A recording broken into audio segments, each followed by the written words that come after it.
Okay so hello welcome back everyone to this another beautiful wonderful सा video. आज के video में हम लोग देखने वाले section 141 of the companies act 2013। अब ये क्या होता है? सेक्शन 141 डील करता है eligibility, qualification and disqualification of auditors. क्या बताओ? Eligibility, qualification and disqualifications of auditors से रिलेटेड है ये section 141 of the companies act 2013। अच्छा, एक बार रिकैप करेंगे। सेक्शन 139 में हम लोगों ने देखा अपॉइंटमेंट ऑफ ऑडिटर्स। सेक्शन 140 में हम लोगों ने देखा removal and resignation of auditor. And section 141 में हम लोग देखने वाले हैं ऑडिटर्स के एलिजिबिलिटी पॉइंट ऑफ व्यू से कि कौन अपॉइंट हो सकता है, कौन नहीं हो सकता है। तो वो क्या होगा? Eligibility, qualification and disqualification of auditor. ये होने वाला है हमारा, क्या बताओ, टॉपिक, आज का टॉपिक। अंडरस्टूड? सेक्शन 141। अच्छा, बहुत सिंपल सा चीज है, आप लोग समझो कि कोई भी कंपनी में जो ऑडिटर बैठता है, ठीक है, जो ऑडिटर बैठता है वो कौन होता है? वो होता है हमारा एक चार्टर्ड अकाउंटेंट। वो होता है एक चार्टर्ड अकाउंटेंट। अब चार्टर्ड अकाउंटेंट दो प्रकार से काम करते हैं। एक प्रकार हो गया आपका खुद इंडिविजुअली काम कर रहा है, दूसरा है उसका खुद का एक फर्म है। समझ में आ रहा है? या तो फर्म के हिसाब से काम कर रहा है या तो इंडिविजुअल के हिसाब से काम कर रहा है, मतलब कंपनी में अपॉइंटेड है एज एन ऑडिटर, या फिर वो खुद उसका एक प्राइवेट फर्म है जो काम कर रहा है। ऑडिटर का काम सारा वो देखता है फर्म। समझ में आ रहा है? ओके, तो दो प्रकार से वो काम कर सकता है। एक तो है कि वो एम्प्लॉयड है in a company as an employee, और दूसरा है कि उसका खुद का फर्म है और फर्म से वो सर्विसेज दे रहा है। समझ में आ रहा है? ये हो गया और चार्टर्ड अकाउंटेंट का दो तरीका। तो इसका मतलब ये होता है कि आप चाहो तो एक ऑडिटर, एक चार्टर्ड अकाउंटेंट को अपॉइंट कर सकते हो, एक ओनली ठीक है ना, चार्टर्ड अकाउंटेंट ही बन सकता है। कौन? बताओ ना, क्या एक चार्टर्ड अकाउंट ही बन सकता है ऑडिटर? इस बात का ध्यान रखें। अब ओनली चार्टर्ड अकाउंटेंट तुम बिठा रहे हो, अपॉइंट कर रहे हो as an auditor of the company, या फिर तुम फर्म को बिठा रहे हो, जहां पे a firm can be appointed as an auditor if the majority of its partners practicing in India are qualified to be appointed as auditors। इस बात का ध्यान रखना। इसका मतलब क्या होता है? ये तो हम लोगों ने समझ चुके कि चलो सर चार्टर्ड अकाउंटेंट बैठ रहा है, कोई टेंशन वाली बात नहीं है। अब अगर फर्म वाली बात है तो फर्म में देखो बहुत सारे पार्टनर्स होते हैं। अब इन पार्टनर्स में से नेसेसरी नहीं है कि सारे पार्टनर्स या फिर all of the partners India में रिसाइड कर रहे हो सकता है कि फर्म इंडिया का है लेकिन सारे पार्टनर्स बाहर बैठ के काम कर रहे हैं, आउट ऑफ इंडिया है। लेकिन अगर इंडिया में तुम काम करना चाहते हो, इंडिया में किसी भी कंपनी में तुम एज ए फर्म, आपका फर्म जो है एज एन ऑडिटर अपॉइंट होना चाहता है, तो इसका एक रिक्वायरमेंट यह है कि आपके जो मेजॉरिटी पार्टनर्स है, आपकी जो फर्म के मेजॉरिटी पार्टनर्स है, वो सारे इंडिया में रिसाइड कर रहे, इंडिया में प्रैक्टिस कर रहे, ऐसा होना चाहिए। तो 1, 2, 3, 4 ये हो गया मेजॉरिटी। अब ये जो मेजॉरिटी पार्टनर्स है वो कहाँ पे काम कर रहे हैं, प्रैक्टिस कर रहे हैं? इंडिया में। तब जाके ये फर्म एलिजिबल है अपॉइंटमेंट एज एन ऑडिटर। अगर इसका मेजॉरिटी पार्टनर 50% से ज़्यादा पार्टनर इंडिया में काम नहीं कर रहा है, इंडिया में प्रैक्टिस नहीं कर रहा है, अगर 2 ही पार्टनर इंडिया में प्रैक्टिस कर रहे हैं, बाकी सारे बाहर प्रैक्टिस कर रहे हैं, तो वो वाला फर्म जो है ना अपॉइंट नहीं हो सकता, वो एलिजिबल नहीं है to be appointed as an auditor firm of the company. समझ में आ रहा है? इतना क्लियर है? इतना तो बहुत ज़्यादा क्लियर है, भगवान गणेश भी आके तुमको समझा नहीं पाएगा अगर ये तुमको समझ में नहीं आ रहा है। तो ये क्लियर हो चुका है, कोई टेंशन वाली बात नहीं है। नेक्स्ट जो हम लोग देखने वाले हैं वो है फर्म एंड LLP अपॉइंटमेंट्स। बहुत ध्यान से देखना है एक चीज, ऑथराइज्ड सिग्नेटरीज। इसका मतलब क्या है?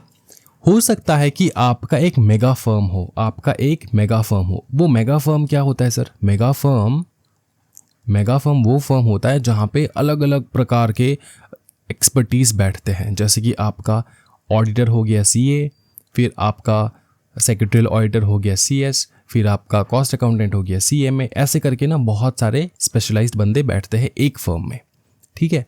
उसको कहा जाता है मेगा फर्म। अब ये जो मेगा फर्म है, इनमें से कौन वो बंदा है जो ऑथराइज्ड है साइन करने के लिए?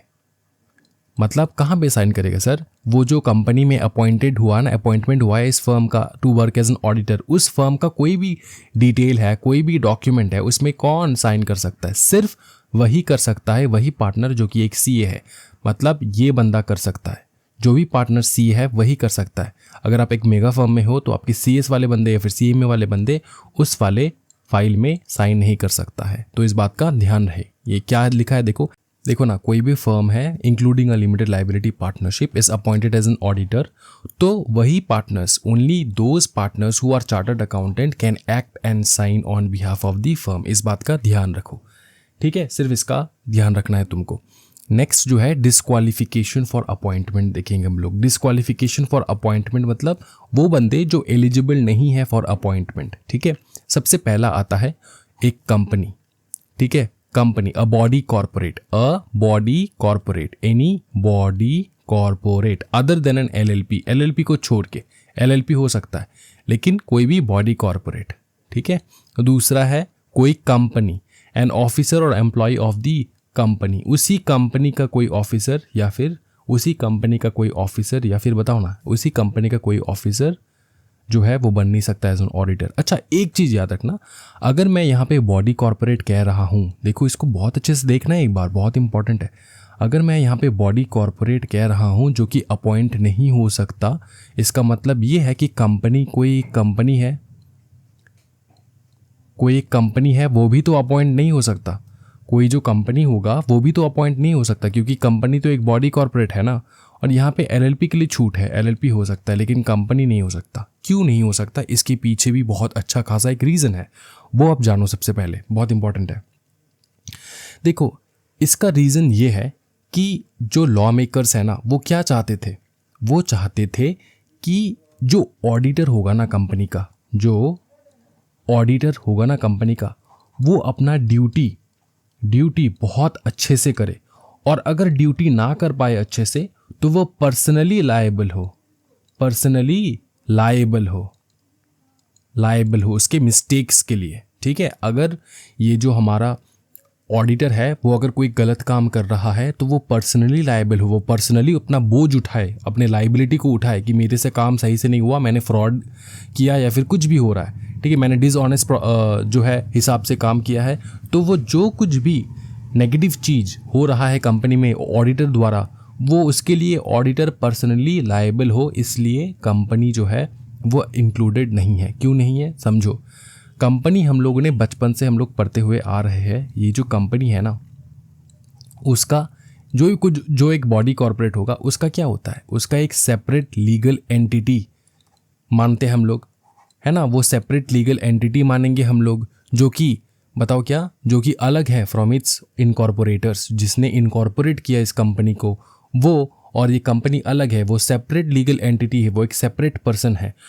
तो कंपनी, अगर हम लोग पकड़ लो, अगर हम लोगों ने ऐसा कर दिया कि कंपनी भी अपॉइंट हो सकता है एज एन ऑडिटर, तो कंपनी में जो डायरेक्टर्स है वो क्या करेंगे, घपला, है ना। तो कंपनी में जो डायरेक्टर्स है वो घपला करेंगे। देखो, ये एक फर्म है, इसको अच्छे से समझना, पकड़ लो, ये एक कंपनी है।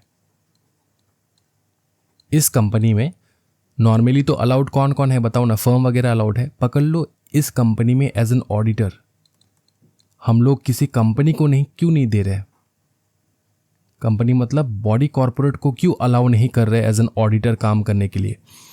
एक अपना ऑडिटर वाला कंपनी भी हो सकता है जो कि सिर्फ ऑडिट करता हो, उसको हम लोग ऑडिटर क्यों नहीं बनाते, क्योंकि हम लोग ने बचपन से पढ़ते हुए आ रहे कि ये जो कंपनी होता है ना, इसका एक नेचर होता है। नेचर वो होता है कि उसका जो एग्जिस्टेंस है वो एक सेपरेट लीगल पर्सन है, उसका एग्जिस्टेंस और उसके इनकॉर्पोरेटर्स के एग्जिस्टेंस जो है वो अलग अलग है, दोनों सेपरेट है।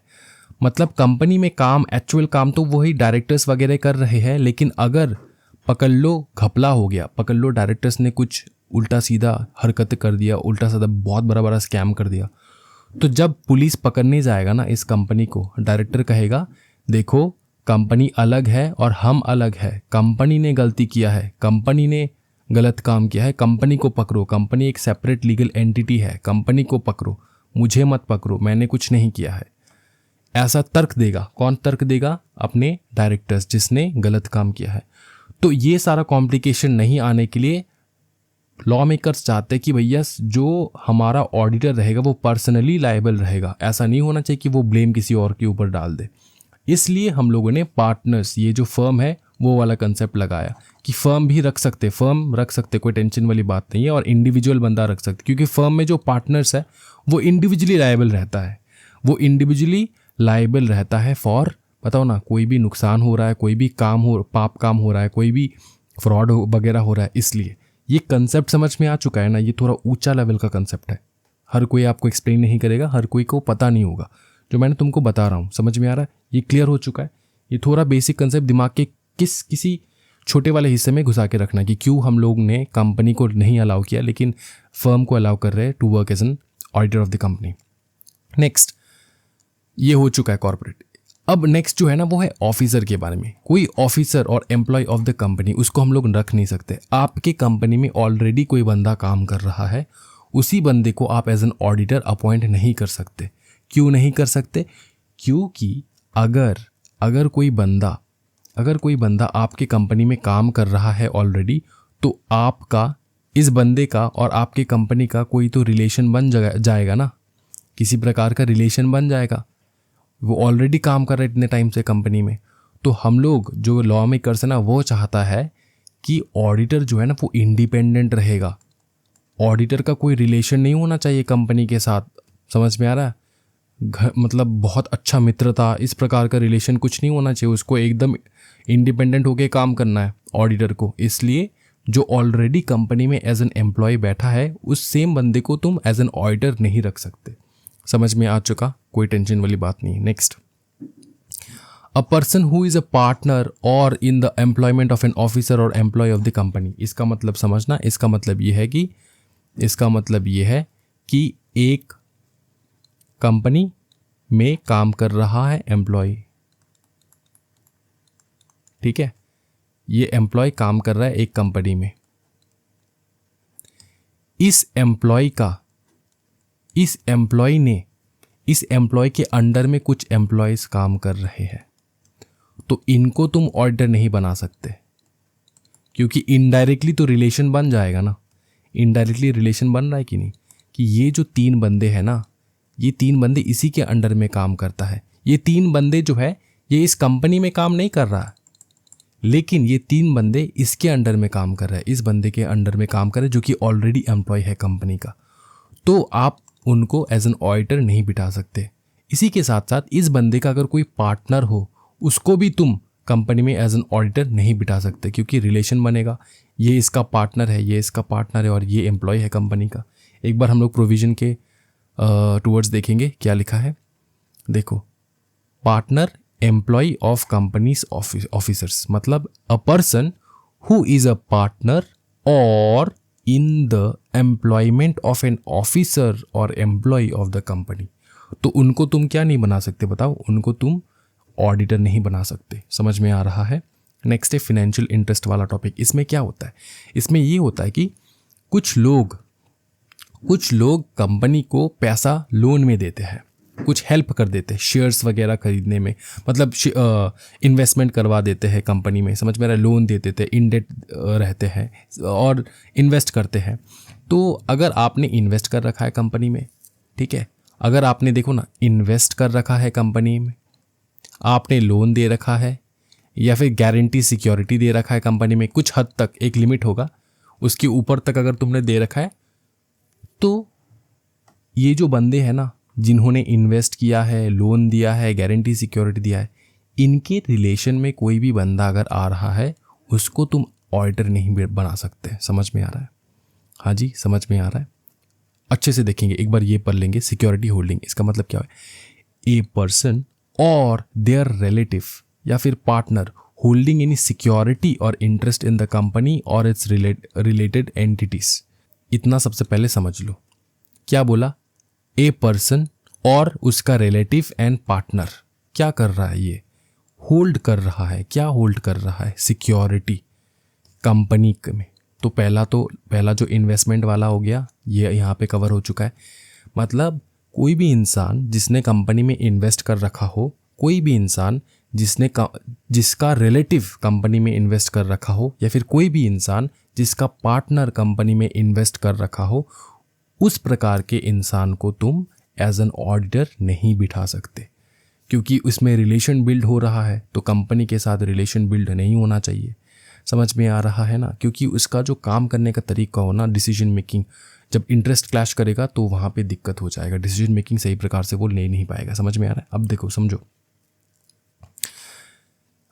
ये जो अमाउंट, ये जो इन्वेस्टमेंट के बारे में बात कर रहे हैं हम लोग, वो कितना इन्वेस्टमेंट होना चाहिए? तो यहाँ पर बोल रहे हैं कि relatives can hold securities up to 1000 और एज प्रिस्क्राइब्ड। तो प्रिस्क्राइब लिमिट मैं तुमको बता देता हूँ। प्रिस्क्राइब लिमिट क्या है? प्रिस्क्राइब लिमिट है 1 लाख रुपीस। ठीक है, 1 लाख रुपीस तक रिलेटिव होल्ड कर पाएगा। 1 लाख रुपीस तक रिलेटिव होल्ड कर पाएगा, कोई टेंशन वाली बात नहीं है। ठीक है, रिलेटिव जो है ना वो होल्ड कर पाएगा कंपनी में 1 लाख रुपीस तक। 1 लाख रुपीस तक ठीक है, छूट है। अगर आपका रिलेटिव इस कंपनी में 1 लाख रुपए का शेयर ओन करता है तो आप ऑडिटर बन सकते हो, कोई टेंशन वाली बात नहीं है। लेकिन इससे ज़्यादा, 1 लाख से अगर ज़्यादा होल्ड कर रहा है तो आप ऑडिटर नहीं बन सकते, क्योंकि आपका रिलेटिव इस कंपनी में 1 लाख से ज़्यादा होल्ड कर रहा है।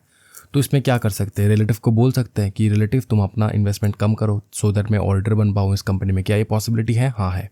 अच्छा, एक चीज़ तुमको समझना है।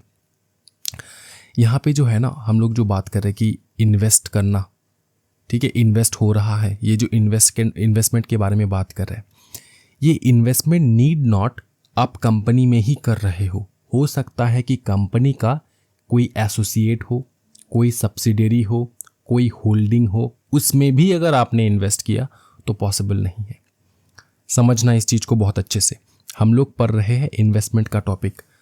हम लोगों ने ये सीखा है, कोई भी पर्सन या फिर उसका रिलेटिव अगर, या फिर उसका पार्टनर अगर कंपनी में 1 लाख से ज़्यादा इन्वेस्ट कर रहा है तो वो बन नहीं सकता एज अ ऑडिटर। ये हम लोगों ने देखा है। तो नीड नॉट, ये जो इन्वेस्टमेंट है ना, ये सिर्फ कंपनी में हो रहा है। अगर कंपनी का होल्डिंग है, कंपनी का एसोसिएट है, कंपनी का सब्सिडरी है, इनमें भी अगर आपने 1 लाख के, मतलब 1 लाख का जो लिमिट है उसके ऊपर तुमने इन्वेस्ट कर रखा है, तब भी तुम ऑडिटर नहीं बन सकते। क्या ये क्लियर है? क्या ये क्लियर है? बताओ। होल्डिंग, सब्सिडरी, एसोसिएट, 3 याद रख पाओगे? होल्डिंग, एसोसिएट एंड सब्सिडरी और कंपनी इटसेल्फ, ये 4 है। इनमें अगर तुमने इन्वेस्ट कर रखा है तो बेटा नहीं हो पाएगा। 1 लाख से ज़्यादा अगर इन्वेस्ट कर रखा है तो नहीं हो पाएगा। अगर रिलेटिव ने 1 लाख से ज़्यादा इन्वेस्ट कर रखा है तो नहीं हो पाएगा। आपने इन्वेस्ट कर रखा है तो नहीं हो पाएगा। आप तो इन्वेस्ट ही नहीं कर सकते, लेकिन आपका रिलेटिव 1 लाख तक छूट है। रिलेटिव के लिए 1 लाख तक छूट है। 1 लाख तक इन्वेस्ट करो, कोई टेंशन वाली बात नहीं है। ठीक है, provided that the relative may hold security और interest in the company of face value not exceeding 1000 rupees और such sum as may be prescribed. अब ये जो सच सम है वो है 1 लाख रुपीज तक, इससे ज़्यादा नहीं। इससे ज़्यादा अगर तुम होल्ड कर रहे हो तो नहीं हो पाएगा। ठीक है, क्लियर है? मैं फिर से एक बार तुमको समझाता हूँ ये वाला टॉपिक, क्योंकि इसमें तुमको डाउट आएगा। देखो, सिंपल चीज़ है। ये वाला जो सिक्योरिटी हम लोग पढ़ रहे हैं वो है इन्वेस्टमेंट। अगर आप खुद, आपका रिलेटिव या फिर आपका पार्टनर, ठीक है, योर रिलेटिव या फिर योर पार्टनर, इनने कंपनी में, जिस कंपनी में तुम ऑडिटर बनना चाहते हो, इस कंपनी में या फिर इस कंपनी के एसोसिएट में या फिर इस कंपनी के सब्सिडरी में या फिर इस कंपनी के होल्डिंग में अगर आप 1 लाख तो आपके रिलेटिव के लिए है। 1 लाख तुम छोड़ो, 1 लाख सोचो मत अभी। अगर आपने इन्वेस्ट कर रखा है, इन्वेस्टमेंट है तुम्हारा, तो तुम बन नहीं सकते एज एन ऑडिटर। ठीक है, तुम एज एन ऑडिटर बैठ नहीं सकते। अगर तुम्हारा इन्वेस्टमेंट है उस कंपनी में तो तुम बैठ नहीं सकते। तुम्हारा इन्वेस्टमेंट नहीं है तब भी नहीं बैठ सकते। क्यों सर? क्योंकि तुम्हारा रिलेटिव का है। तुम्हारा रिलेटिव का इन्वेस्टमेंट नहीं है तब भी तुम नहीं बन सकते, क्योंकि तुम्हारा पार्टनर का इन्वेस्टमेंट है। यहाँ पे तुम्हारे पार्टनर का भी इन्वेस्टमेंट नहीं है, तब तो तुम बन सकते हो, कोई टेंशन वाली बात नहीं है। और रिलेटिव के लिए छूट है। रिलेटिव के लिए बोला गया है कि रिलेटिव के लिए 1 लाख तक तुम इन्वेस्ट करो, कोई टेंशन वाली बात नहीं है। 1 लाख के ऊपर आ जाएगा तो दिक्कत आ जाएगा। ठीक है, इतना क्लियर हो चुका है, कोई टेंशन वाली बात नहीं, बहुत क्लियर। ये सेम चीज जो है ना, लोन जो है, लोन के साथ रिलेट करता है। इनडेटनेस मतलब लोन देना। आपने या फिर आपके रिलेटिव ने या फिर आपके पार्टनर ने लोन दे रखा है कंपनी को। ये इन्वेस्टमेंट खत्म, अब आ जाएगा लोन वाला टॉपिक। सिर्फ लोन, सिर्फ हेडिंग चेंज होगा, बाकी पूरा प्रोविजन सेम है। लोन दे रखा है कंपनी में। A person indebted to the company और its related entities beyond a prescribed amount. Beyond a prescribed amount, क्या बताओ? बियॉन्ड अ प्रिस्क्राइब्ड अमाउंट, ठीक है। Beyond is prescribed amount. याद रखना, ये जो फाइनेंशियल इंटरेस्ट है ना, यहाँ पे मैं लिखवा देता हूँ, यहाँ पे थोड़ा, इसमें क्या है, पर्सन, ये यहाँ पे तो लिखा ही है ऑलरेडी, तो लिखने की कोई ज़रूरत नहीं है। ये वाला टॉपिक, ये वाला part, a person, relative and partner, इन तीनों का देखेंगे हम लोग। पूरा जितना भी आएगा ना सबका, इन तीनों का देखने वाले, पर्सन, रिलेटिव, पार्टनर, ठीक है। लोन दे रखा हो कंपनी में, समझ में आ रहा है? लोन दे रखा हो कंपनी में, तो अगर आपने या फिर आपके पार्टनर ने या फिर आपके रिलेटिव ने लोन दे रखा है कंपनी में, तो आप तो एज अ ऑडिटर उस कंपनी में बन नहीं सकते। अच्छा, उस कंपनी में तुमने लोन नहीं दिया, तो उस कंपनी के एसोसिएट में तो लोन दिया होगा, सब्सिडरी में तो लोन दिया होगा, होल्डिंग में तो लोन दिया होगा, तब भी तुम नहीं बन सकते अगर तुमने दे दिया तो लोन। समझ में आ रहा है? सर छोटा मोटा लोन है, ज़्यादा बड़ा लोन नहीं है। कितना बड़ा लोन है सर? 1 लाख के कम, तब तुम बन सकते हो, कोई टेंशन वाली बात नहीं। अगर 1 लाख रुपए जो है ये मैक्सिमम अमाउंट है, इससे कम है तो तुम बन सकते हो, इससे ज़्यादा अगर है तो तुम नहीं बन सकते। क्लियर है? समझ में आ रहा है? अच्छा, इंडेटनेस, लोन के बारे में समझ में आ चुका है, ठीक है, कोई टेंशन वाली बात नहीं है। तो तुम लोन नहीं दे सकते। A person indebted to a company और its related entities, related entities कौन है पता है? वही है एसोसिएट, सब्सिडरी एंड होल्डिंग। इसमें तुमने लोन दे रखा हो बियॉन्ड अ प्रिस्क्राइब्ड अमाउंट, ये बियॉन्ड वाला अमाउंट वही है 1 लाख, इससे ज़्यादा का तुमने लोन दे रखा हो तो तुम इनएलिजिबल हो, तुम एलिजिबल नहीं हो। समझे? गारंटी भी सेम है, गारंटी भी सेम है। तुमने या फिर तुम्हारे, सुनो इसको अच्छे से देखो, तुमने या फिर तुम्हारे पार्टनर ने या फिर रिलेटिव ने या फिर तुम्हारे पार्टनर ने गारंटी दे रखा हो किसी भी कंपनी को। A person who has given a guarantee और provided security in connection with the indebtedness of any third person to the company और its related entity beyond a prescribed amount. अच्छा, guarantee बहुत सारे स्टूडेंट्स को समझ में नहीं आएगा, मैं थोड़ा एक्सप्लेन कर देता हूँ गारंटी का मतलब क्या होता है। यहाँ पे गारंटी का मतलब ये होता है कि देखो, ये जो कंपनी है ना, ये तुमसे लोन नहीं लिया, ये थर्ड पार्टी से लोन लिया। ये कंपनी फर्स्ट पार्टी, तुम हो सेकंड पार्टी, और ये है थर्ड पार्टी, किसी दूसरा इंसान। तो कंपनी ने लोन लिया इससे, थर्ड पार्टी से। अब थर्ड पार्टी कंपनी को मांगा सिक्योरिटी या फिर गारंटी। अब ये थर्ड पार्टी बैंक भी हो सकता है। तो बैंक के पास जब लोन मांगने जाओगे तुम, तो बैंक क्या मांगेगा तुमसे? सिक्योरिटी दो, गारंटी दो। सिक्योरिटी, आप आपके घर के जायदाद जो है वो गिरवी रख देते हो बैंक के पास, है ना, तो वो है सिक्योरिटी। अब सिक्योरिटी बैंक के कंपनी के पास नहीं था, गारंटी कंपनी के पास नहीं था, आपने दिया सिक्योरिटी एंड गारंटी इस थर्ड पार्टी को, ठीक है। और गारंटी एंड सिक्योरिटी देने का मतलब ये होता है कि कंपनी अगर डिफ़ॉल्ट कर जाए, कंपनी अगर लोन चुका ना पाए, तो आप पेमेंट करोगे वो वाला अमाउंट। समझ में आ रहा है? समझ में आ रहा है? कोई टेंशन वाली बात नहीं है, बहुत ब्यूटीफुली मैंने एक्सप्लेन कर दिया इस चीज़ को। और ये जो गारंटी वगैरह है, ये 1 लाख का लिमिट है इसका भी, ठीक है, 1 लाख का लिमिट है, ठीक है। आपने कंपनी को या फिर इसके एसोसिएट या फिर उसके सब्सिडरी या फिर उसके होल्डिंग के बिहाफ पे तुमने सिक्योरिटी एंड गारंटी दे रखा है, ठीक है। कंपनी ने लोन नहीं लिया, उसके एसोसिएट ने लोन लिया, और इसके एसोसिएट के लिए, और इस एसोसिएट के लिए तुमने गारंटी दिया, सिक्योरिटी दिया। या फिर कंपनी का सब्सिडरी ने लोन लिया, कंपनी ने नहीं लिया, कंपनी के सब्सिडरी ने लोन लिया, और उसी के लिए तुमने गारंटी एंड सिक्योरिटी दिया। या फिर कंपनी ने लोन नहीं दिया, कंपनी की होल्डिंग ने लोन लिया, और उसी के रिगार्डिंग तुमने सिक्योरिटी एंड गारंटी दिया। तो तब जाके तुम डिस्क्वालीफाइड हो टू बिकम एन ऑडिटर, ठीक है ना। देखेंगे इसको और अच्छे से, अब तुम देखोगे ना तो तुमको समझ में आएगा, और अच्छे से देखेंगे। सर इसको थोड़ा इरेज कर देते, फिर से देखेंगे।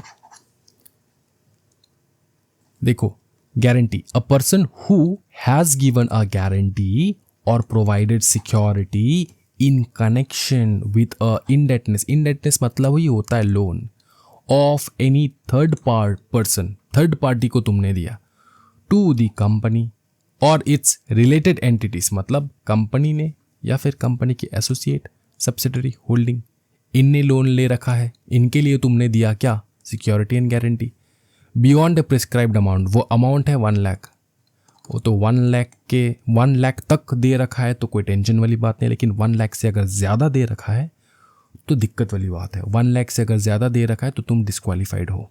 समझे? कोई टेंशन वाली बात? हाँ जी, हाँ जी, बताओ, बता दो, कोई टेंशन वाली बात है क्या? नेक्स्ट है बिजनेस रिलेशनशिप। ये भी डिस्क्वालिफिकेशन ही कंटिन्यू हो रहा है, यहाँ तक डिस्क्वालिफिकेशन जाएगा। बिजनेस रिलेशनशिप मतलब सुनो, अ पर्सन और firm with a business relationship with the company or its related entities as prescribed। मतलब समझाओ सर, तुम पर्सन हो या फिर तुम फर्म हो? ऑब्वियसली तुम दोनों मतलब कुछ भी हो सकते हो। तुम बनना चाहते हो ऑडिटर, लेकिन तुम ऑडिटर कैसे बनोगे? तुम्हारा ऑलरेडी उस कंपनी के साथ या फिर कंपनी के एसोसिएट, कंपनी के सब्सिडरी, कंपनी के होल्डिंग के साथ तुम्हारा बिजनेस रिलेशनशिप पहले से है। तो तुम अगर सर्विसेज दे रहे हो, ले रहे हो उस कंपनी से, तुम्हारा बिजनेस रिलेशनशिप ऑलरेडी है। तो मैंने पहले ही बताया ना, किसी भी प्रकार का रिलेशनशिप है तो वे बहुत बड़ा नो है। रिलेशन है तुम्हारा तो तुम बन नहीं सकते। क्या बन नहीं सकते? As an auditor. क्या ये समझ में आ रहा है? हाँ जी, समझे? ठीक है। अब नेक्स्ट है, ये हो चुका है बिजनेस रिलेशनशिप। नेक्स्ट है की पोजीशन। तुम अ पर्सन जिसका रिलेटिव इज अ डायरेक्टर और अ की managerial personal in the company. Company का तुम बनना चाहते हो कंपनी में ऑडिटर, लेकिन बेटा तुम्हारा जो पापा है ना, वह इस कंपनी में डायरेक्टर है या फिर केएमपी है, की मैनेजरल पर्सनल। केएमपी में सीएस भी आता है भैया। सीएस का दर्जा जो है ना, आसमान फाड़ के है कंपनी में। समझ में आ रहा है? बहुत सीनियर है। तो सीएस क्या है बताओ? केएमपी। तो आपका पापा या तो सीएस है उस कंपनी में, या फिर केएमपी में तो और भी आते, सीईओ वो है, या फिर डायरेक्टर है। तो अगर आपका रिलेटिव डायरेक्टर है, की मैनेजरियल पर्सनल है उस कंपनी में, समझ में आ रहा है, तो तुम नहीं बन सकते। क्या नहीं बन सकते? एज अ बताओ क्या? As a auditor. ठीक है। नेक्स्ट है फुल टाइम एम्प्लॉयमेंट। अच्छा, फुल टाइम एम्प्लॉयमेंट समझना इस चीज़ को। फुल टाइम एम्प्लॉयमेंट, इसका मतलब क्या होता है? फुल टाइम एम्प्लॉयमेंट का मतलब होता है ये जो तुम बंदे हो ना, तुम किसी और कंपनी में फुल टाइम काम कर रहे हो भाई मेरे, फुल टाइम काम कर रहे हो, और तुम मेरे कंपनी में ऑडिटर बनना चाहते हो। भैया तुमने किसी कंपनी में या फिर किसी और जगह पे फुल टाइम काम कर रहे हो, तो तुम मेरे कंपनी में ध्यान कैसे दे पाओगे बताओ? हाँ जी, दे नहीं पाओगे ना। तो वही है, a person in full time employment elsewhere और a partner of a firm holding appointment as its auditor if they are already an auditor for more than 20 companies. तो तुम नहीं बन पाओगे। समझ में आ रहा है? नहीं समझ में आ रहा है? मैं समझाता हूँ। देखो, 2 प्रकार के इंसान होते, एक इंडिविजुअल, दूसरा होता है फर्म। तो फर्म तो भैया अलग अलग कंपनीज में बन ही सकता है ना ऑडिटर, लेकिन इंडिविजुअल के लिए रिस्ट्रिक्शन है। इंडिविजुअल एक ही कंपनी में, तुम ऑलरेडी एक जगह पे फुल टाइम काम कर रहे हो, तुम इंडिविजुअल हो, तुम एक जगह पे फुल टाइम काम कर रहे हो, तो तुम डिस्क्वालीफाइड हो मेरे कंपनी में एज एन ऑडिटर बैठने के लिए। या फिर तुम अगर फर्म हो और तुम 20 कंपनी से ज़्यादा, 20 कंपनीज, 20 तुम्हारा लिमिट है, इससे ज़्यादा अगर तुम कहीं और पे काम कर रहे हो, तुम्हारा फर्म कहीं और पे सर्विस दे रहा है, तो तुम एज अ ऑडिटर मेरे कंपनी में काम नहीं कर सकते। तो मैक्सिमम एक फर्म जो है 20 कंपनी में एज अ ऑडिटर बैठ सकता है। क्या ये समझ में आ रहा है? फुल टाइम एम्प्लॉयमेंट में रह सकता है, फुल टाइम एम्प्लॉयमेंट। क्लियर है? हाँ जी, ठीक है। तुम डिस्क्वालीफाइड हो। फ्रॉड कन्विक्शंस मतलब ये होता है कि अगर तुम फ्रॉड में इन्वॉल्व हो तो तुम नहीं बन सकते कम से कम 10 साल तक, with in the last 10 year जो है, तुमने अगर कन्विक्टेड हो चुके हो, 10 साल तुम्हारा क्लीन होना होगा, तब जाके तुम ऑडिटर बन सकते हो। मतलब समझाता हूँ मैं तुमको, तुमने आज कोई फ्रॉड काम किया, अगले 10 साल तक तुम ऑडिटर नहीं बन सकते। उसके बाद तुम बन सकते हो, ठीक है, समझे। 10 साल कंप्लीट होगा तब जाके तुम बन सकते हो, 10 साल तक तुमको काम नहीं मिलने वाला एज एन ऑडिटर, समझे, अगर तुमने फ्रॉड किया है। सेक्शन 447, ठीक है, ये समझ में आ चुका है। प्रोहिबिटेड सर्विसेज सेक्शन 144 वाला सर्विसेज, वो हम लोग देखेंगे बाद में। सेक्शन 144 कुछ ऐसे सर्विसेज होते हैं जो ऑडिटर को अलाउड नहीं है। अगर तुम वो वाले सर्विसेज दे रहे हो तो तुम एज अ ऑडिटर नहीं बैठ सकते कंपनी में। तो वो सारे सर्विसेज 144 वाले सर्विसेज मैं तुमको रट्टा लगवा दूंगा बाद में जब वो सेक्शन आएगा तब, ठीक है। तो इसमें सिंपल ये है कि तुम 144 वाला सर्विस नहीं दे सकते। अगर तुम 144 वाला सर्विसेज दे रहे हो तो तुम एज एन ऑडिटर नहीं बैठ सकते, तो 144 वाला सर्विसेज ऑडिटर के क्षेत्र में हम लोग कहते हैं छी वाला सर्विस। छी तुम ये सारे सर्विसेज करते हो, ऐसे हम लोग कहते हैं, समझ में आ रहा है। तो छी वाला सर्विसेज अगर तुम कर रहे हो, ठीक है, तो तुम एज एन ऑडिटर नहीं बैठ सकते, ऑडिटर को अलाउड नहीं है वो सारा सर्विसेज देने के लिए। बाद में देखेंगे सेक्शन 144। अब है वेकेशन ऑफ ऑफिस। देखो, डिस्क्वालिफिकेशन पोस्ट अपॉइंटमेंट, अगर अपॉइंटमेंट के बाद तुम डिस्क्वालिफाइड हुए हो, ये सारा जो हम लोगों ने ऊपर में डिस्क्वालिफिकेशन देखा है ना, तुमने पकड़ लो तुम एज एन ऑडिटर कंपनी में बैठ रहे हो, 2 साल से तुम ऑडिटर हो, तीसरे साल में जाके तुम्हारे रिलेटिव ने 5 लाख का शेयर खरीद लिया उस कंपनी में, तो तुम क्या बन जाओगे बताओ ना, तुम डिस्क्वालिफाइड हो जाओगे ना। तो disqualification after appointment, if an auditor incurs any of the disqualification after their appointment, they must vacate their office. This vacancy is considered as casual vacancy. तुमको ऑफिस से निकल जाना होगा और तुम्हारा कैजुअल वैकेंसी हो जाएगा। क्या ये समझ में आ रहा है। और कैजुअल वैकेंसी जैसे ही होता है, क्या होता है बताओ, 30 दिन के अंदर अंदर अपने कंपनी जो है वो बिठाते हैं ऑडिटर। अगर नॉन गवर्नमेंट कंपनी है तो कंपनी का बोर्ड बिठाएगा, अगर गवर्नमेंट कंपनी है तो कैग बिठाएगा, कैग फेलियर है तो बोर्ड बिठाएगा, समझ में आ रहा है। और नॉन गवर्नमेंट कंपनी में अगर बोर्ड फेलियर है तो बोर्ड तो फेलियर होगा नहीं, वो अपॉइंटमेंट कैजुअल वैकेंसी के बाद 1 महीने के अंदर अंदर तुमको मीटिंग बुलाने के बाद उसको रेक्टिफाई करना होगा, ठीक है ना, कि हाँ ये जो है अपॉइंटमेंट वो वैलिड है, मेंबर्स से वैलिडिटी लेना होगा अपॉइंटमेंट करने के बाद। क्योंकि एट द वेरी मोमेंट जब ऑडिटर निकल के चला जाता है तो तुमको इमीडिएटली किसी ऑडिटर को बिठाना होता है, तुम अपॉइंट करोगे, मीटिंग बुलाओगे, फिर जाके ऑडिटर बैठेगा, तब तक देरी हो जाता है, तब तक कंपनी विदाउट ऑडिटर काम नहीं कर सकता। इसलिए तुम सबसे पहले कैजुअल वैकेंसी जब होगा तब तुमको ऑडिटर बिठा लेना है, कंपनी का बोर्ड जो है, BOD जो है वो ऑडिटर बिठाएगा, उसके बाद उसको मीटिंग में लेकर जाके मेंबर्स से पूछेगा ये जो ऑर्डर मैंने बिठाया है वो आप लोग रखना सब चाहते हो कि नहीं। अगर मेंबर्स ने येस बोल दिया तो ठीक है, वरना दूसरा ऑडिटर उसी मीटिंग में अपॉइंट हो जाता है। क्या समझ में आ रहा है। वैकेंसी कंप्लीट हो चुका है। ये सेक्शन क्या कहता है हमको, this section ensures that the auditor remains independent and objective which is crucial for their integrity of financial reporting. जो मैं चिल्ला के स्टार्टिंग से तुमको कह रहा हूँ कि इंडिपेंडेंस एंड ऑब्जेक्टिविटी मेंटेन करने के लिए इंडिपेंडेंस वो होना होगा, उसको इंडिपेंडेंट होना होगा, वरना उसका फाइनेंशियल रिपोर्टिंग ख़राब हो जाएगा, फाइनेंशियल रिपोर्टिंग सही से नहीं हो पाएगा। क्या ये पूरा चैप्टर सेक्शन ये आपको समझ में आ चुका है। हाँ, सेक्शन समझ में आ चुका है। अच्छा, एक चीज़ मैं आपको बता दूं फटाफट, हमारा जो परीक्षा टेस्ट सीरीज़ है वो अभी भी चालू है। आप लोग अगर चाहे तो ज्वाइन कर सकते हो for the company secretary executive परीक्षा test series. Old syllabus new syllabus दोनों के लिए अलाउड है, दोनों के लिए हम लोग ले रहे हैं। और आपको मैं बता दूं ये जो परीक्षा टेस्ट सीरीज है फॉर एग्जाम CS एग्जाम वो हम लोगों ने इंडिया में सबसे पहले स्टार्ट किया था and this is the best test solution you can ever get. ठीक है, मॉक टेस्ट अभी अनाउंसमेंट नहीं हुआ है, मॉक टेस्ट का अनाउंसमेंट होगा। आप लोग डिस्क्रिप्शन में लिंक है, एक बार चेकआउट कर सकते हो। और अभी डिस्काउंट ऑफर भी चल रहा है, तो डिस्काउंट ऑफ 20% डिस्काउंट जो है आप लोग ले सकते हो। डिस्काउंट का कोड वगैरह मैं डिस्क्रिप्शन में दे दूंगा, आप लोग चेकआउट ज़रूर करना।